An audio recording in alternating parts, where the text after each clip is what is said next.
आहार शुद्ध से वो आपको कहाँ तक को पहुंचा रही है, कहते हैं विप्र मोक्षा। आहार शुद्ध होगा तो हमारे शरीर शुद्ध होंगे, हमारा मन शुद्ध होगा, हमारी वाणियां शुद्ध होंगी, हमारी विचारधारा शुद्ध होंगी, और ये सारे जब शुद्ध होंगे तन मन वचन, तो कहते हैं जो बंधनों की जो ग्रंथि है वो छूटेगी। अब बंधनों की ग्रंथि जब छूटेगी तो कहते हैं आप वहां तक पहुंचेंगे। आपका टारगेट क्या है? मोक्ष है। और इसीलिए महापुरुष ने कहा है मोक्ष ऐसे नहीं मिलने वाला है, आप कहो और मोक्ष मिल जाए। एक अंतिम सीढ़ी है, और अंतिम सीढ़ी के लिए आपको भोजन से आपको शुरुआत करना पड़ेगा। स्वच्छ शुद्ध स्पाइसलेस, एकदम मसालादार ना हो, ऐसी चीज आप खाएं जिसमें आप बैठ सकें, भजन कर सकें, 2-4 घंटा कहीं सत्संग में अपने आप को दे सकें। ये शुरुआत होती है।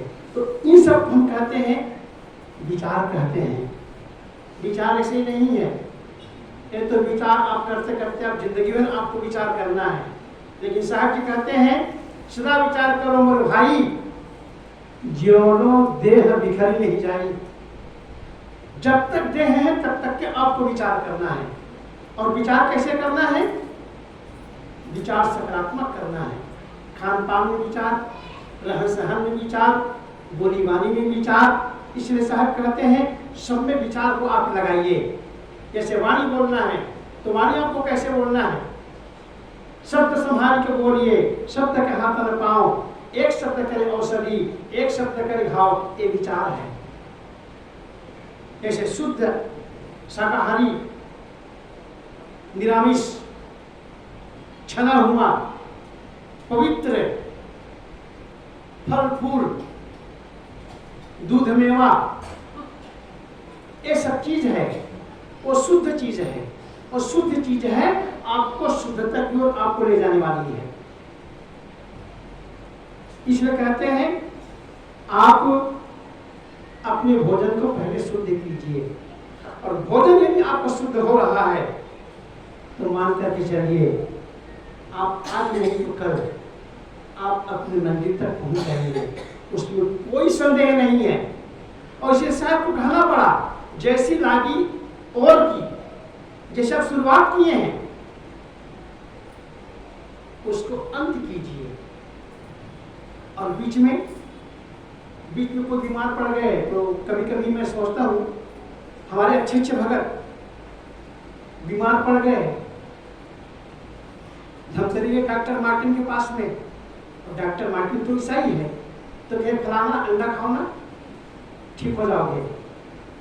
जिंदगी भर के भगत, जिंदगी भर के कंठीधारी, अब ऐसे ऐसे भक्तों को लोग बरगला देते हैं। डॉक्टर लोग ही खुद डॉक्टर नहीं है, खुद मरीज है, मन के मरीज है। और मन के ऐसे मरीज हैं कि उनको लगता है कि अंडा में ताकत है, मांस में ताकत है, शराब में ताकत है। बताइए हाथी क्या खाता है? घोड़ा अंडा खाता है, हाथी अंडा खाता है। आप उससे बराबरी कर लोगे? बराबरी करके देखिए। ऐसे ऐसे लोग बिना विचार के बात कर देते हैं, और हम लोग बिना विचार की बातों में हम आ जाते हैं। झांसा कहते हैं ना, झांसा। आजकल आप लोग देख रहे हैं, मोबाइल आप लोग देख रहे हैं, आपको फोन आएगा फलाना आपका बैंक खाता बंद होने वाला है, आपका तुम नंबर बताओ। फलाना गियर में आ गया, वो नंबर बता दिया, 2-4 हज़ार रुपये बैंक पे वो सब निकल गया। ये झांसा है। ऐसे लोग झांसा देते हैं डॉक्टर लोग कि नहीं अंडा में ताकत है, मांस में ताकत है, उसमें ताकत है। लोग ऐसी ऐसी चीजों को खिलाने का प्रयास करते हैं जो हम कभी सोच नहीं सकते।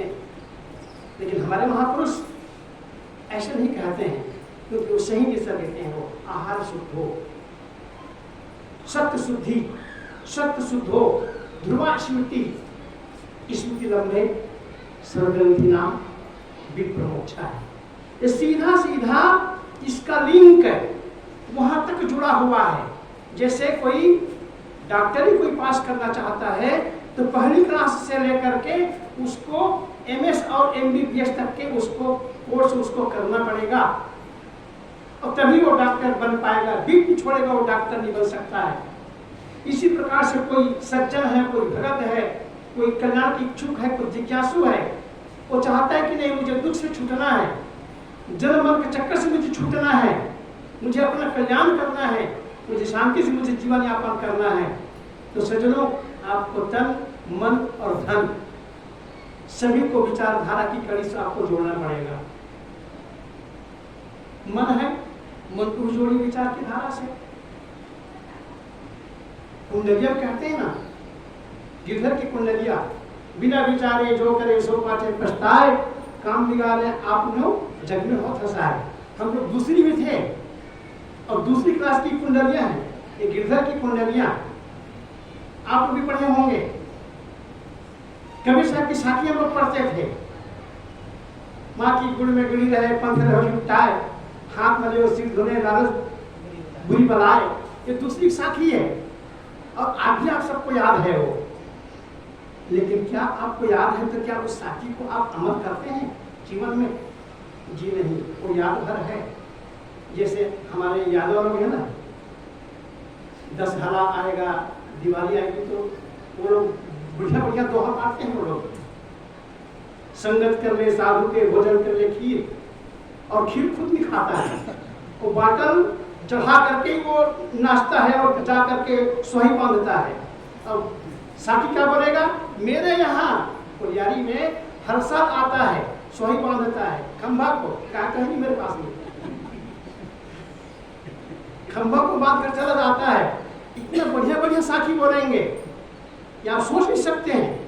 संगत कर ले साधु के, भोजन कर ले खीर, लेकिन वो बाटल के भरोसे वो साखी को बोलता है। बाटल उतर जाए तो साखी भूल जाएगी, अपनी याद रखना आप। लेकिन हम साथ कहते हैं, गावे कथे विचारे नाही अनजाने का दोहा, उसी के लिए कहा गया है। गावे कथे विचारे नाही अनजाने का दोहा, कहा ही कबीर पारस पर से बिना जस पाहन भीतर लोहा। लोहा पत्थर के भीतर में है और पारस पत्थर से वो टच नहीं हो रहा है, तो वो कभी भी सोना होने वाला नहीं है। बस हमारे अंदर भी यही आवरण है, मन विक्षेप संधि झाई का हमारे अंदर में आवरण है, और उस आवरण को हम लोग मिटाते नहीं हैं। और आवरण जब नहीं मिटता है तो वो पारस पत्थर बनता नहीं है। पारस में और संत में बड़ा अंतरो जान, और वह लोहा कंचन करे, यह करे आप समान हम बंद करने वाले हैं। आप ठीक है, आप ठीक हम समझ रहे हैं। तो साहब कहते हैं, जैसी लागी और की वैसे भी वह छोड़, कौड़ी कौड़ी जोड़ के पूंजी लक्ष्य करो। हम एक एक रुपया जोड़ करके, देहात में कोई अरबपति ऐसे नहीं बनता है। आपके गांव में भी आप देखे होंगे, इस गांव में कोई आदमी एक एक बड़ा नहीं हुआ होगा, और एक एक कोई बड़ा हो गया होगा अरबपति, तो मान के चलो दाम निकाला है, या तो 420 का धंधा करता है, या तो मिलावटी का धंधा करता है। तो ऐसे धंधा करता है जो कहना चाहिए इल्लीगल है, गलत दिशा से वो आदमी धनोपार्जन कर रहा है। लेकिन बहुत से आदमी ऐसे हैं, एक एक पैसा जोड़ करके, जो कल जो नौकर लगता था आज वो लखपति है, करोड़पति है। और आज जो कल हम जो देखते थे अच्छे अच्छे गौटिया लोग करोड़पति, वो आज केवल रोडपति है। गोटिया निकल गई है, गोटिया बना है ही नहीं, क्योंकि धन ही नहीं उसके पास में। इसलिए कहते हैं, आप एकाएक यदि आप कोई काम करते हैं और एकाएक अभी कोई आपको, अभी मैं पढ़ रहा था कुछ दिन पहले, एक आदमी को 5 करोड़, देहात का आदमी था, 5 करोड़ की लॉटरी फंस गई। कभी लॉटरी खेलते नहीं आदमी, लॉटरी फंस गई तो आदमी हार्ट अटैक होने की नौबत आ गई कि हाल मैं क्या करूंगा 5 करोड़ को, कहाँ कहाँ खर्च करूंगा, वो उतने में ही वो आदमी हार्ट अटैक होने की स्थिति पहुंच जाता है। लेकिन जो धीरे धीरे जो आदमी धन को इकट्ठा करता है वो आराम से उसको टेकल कर लेता है। लेकिन एक्सीडेंटली जो होता है वो नहीं कर पाता है, वो संभाल ही नहीं पाता है। जैसे कहीं बांध फूट जाए, पता है आपको, आप कल्पना कीजिए, अभी कहाँ यही बांध टूटा है, अभी हाल में ही छत्तीसगढ़ में ही कहीं का बांध टूटा है, 2-4 गांव पूरी फसल बर्बाद हो गई है, 3-4 गांव का। आप कल्पना मत कीजिए, हम तो कल्पना भी नहीं करते हैं, कभी कभी कल्पना करना भी गलत है। कोई कहते हैं साहब जी गंगरेल बांध टूट जाए, तो मैं कहा नहीं सोचता हूँ, मैं मुझे सोचना ही नहीं है। मैं क्यों सोचूंगा कि गंगरेल बांध टूट जाए, क्योंकि वो हमारा जीवन है, वो पूरा धमतरी जिला को पाल रहा है, पूरा रायपुर जिला का पाल रहा है। मैं क्यों ऐसा अनर्गल में सोचूंगा, क्योंकि ये मेरी विचारधारा नहीं है कि मैं अपनी विचारधारा को गलत दिशा में सोचूं। गंगरेल बांध टूटेगा ही नहीं, और टूटेगा मान लीजिए तो शायद हो सकता है कि हम इस दुनिया में नहीं रहेंगे। इसलिए ऐसी बातें हमें करनी ही नहीं है जो कभी की होने वाली नहीं है। तो साहब कहते हैं जैसी लागी कोर की वैसी नहीं छोड़, कवड़ी कवड़ी जोड़ के पूंजी लक्ष्य करो। अब कवड़ी कवड़ी जोड़ करके आप धनी हो जाते हैं, और जब धनी आप जब हो जाते हैं तो वो धनी होने का जो आपकी विचारधारा है वो सकारात्मक दिशा में आप उस धन को ले जाते हैं। एकाएक जो धनी होता है वो कभी भी अपनी जो कमाई है उसको सही दिशा में नहीं ले जाता है। आप देखे होंगे अच्छे गोटिया लोग, जो ज़्यादा गोटिया लोग हैं, वो ज़्यादा दान नहीं करते हैं। बहुत बड़े लोगों की मैं बात नहीं कर रहा हूँ, लेकिन जो ज़्यादा गोटियाँ हैं वो अपने धन को जल्दी से अच्छी जगह लगाते नहीं हैं जितना चाहिए। एक गरीब लोग बहुत भक्ति कर लेते हैं, बहुत साधना कर लेते हैं, बहुत दान धर्म कर लेते हैं, लेकिन 25-50 एकड़ के जो जोतनदार लोग हैं, ऐसे लोगों को कहोगे कि 5,000 दान दे दो, हमारे संत लोग आने वाले हैं, वो जल्दी वो हामी भरेगा, भले भगत है वो हामी भरेगा, लेकिन गरीब लोग हैं उसमें सम्मिलित हो जाएंगे।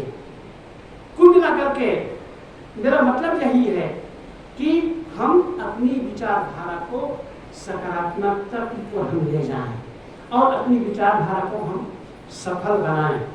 विचार बहुत बड़ा शब्द है, और बिना विचार के हम एक सेकंड एक पल हम जी नहीं सकते हैं। मैं चाह रहा हूँ कि हम अपनी विचारधारा को सही दिशा में ले जाएं, और सही दिशा में ले जा करके हम अपने तन को, अपने मन को, अपने वचन को, अपने जन को, अपने परिवार को सही दिशा में लगाएं।